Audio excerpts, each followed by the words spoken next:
On this day in Tudor history, the 15th of October 1542, courtier, diplomat and sea commander William Fitzwilliam, Earl of Southampton, died at Newcastle upon Tyne while marching north to serve against Scotland under the Duke of Norfolk.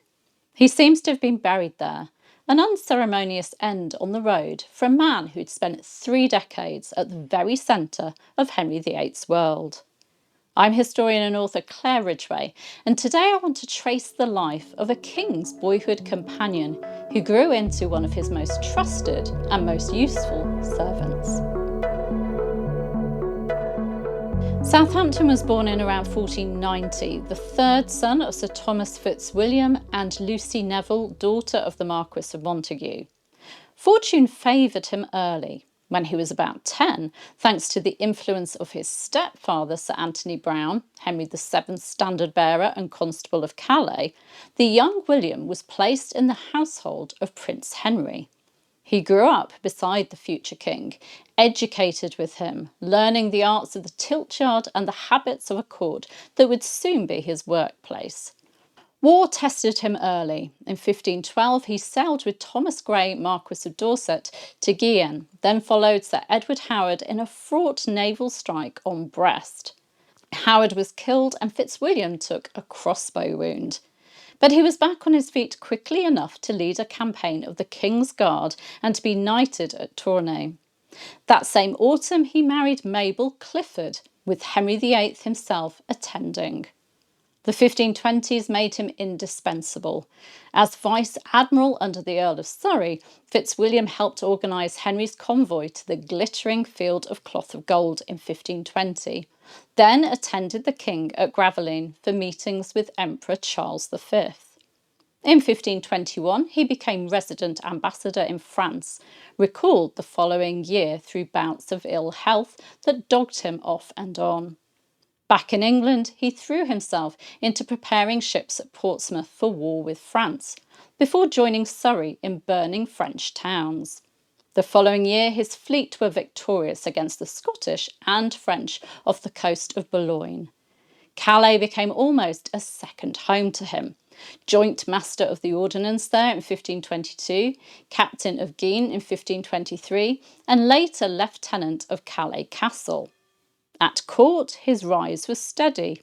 Treasurer of the household by 1525, Knight of the Garter in 1526, then Chancellor of the Duchy of Lancaster in 1529. He'd been close to Cardinal Thomas Wolsey, but when the wind turned, he helped manage proceedings against his old master. A reminder that survival at Tudor court often meant bending without breaking. He sat in Parliament for Surrey in 1529 and again in 1536. And after the death of Henry VIII's illegitimate son, Henry Fitzroy, in 1536, Fitzwilliam became Lord High Admiral of England. And that spring, as Queen Anne Boleyn fell, one man accused of sleeping with her, Groom of the Stool Sir Henry Norris, claimed that Fitzwilliam had tricked him into a confession. In 1537, he was created Earl of Southampton. He examined Geoffrey Pole and Margaret Pole, Countess of Salisbury, in 1538, and in 1540 he helped question his former friend Thomas Cromwell. Late in 1539, he had stood among those who welcomed Anne of Cleves at Calais and praised her beauty, then delivered the awkward message that Henry wanted an annulment, even serving as a witness in the proceedings in 1540. After Cromwell's fall, he was made Lord Privy Seal, and in the House of Lords he helped introduce the measure that became the Navigation Act, a neat fit for a seasoned admiral. In 1541, he was again at the heart of stormy business, helping to investigate Queen Catherine Howard's past.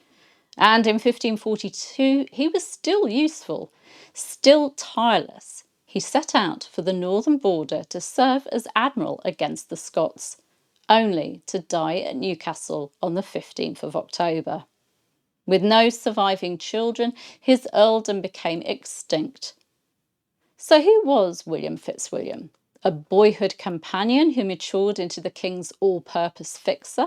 Soldier, sailor, ambassador, household officer, inquisitor when required, And finally, a great officer of state.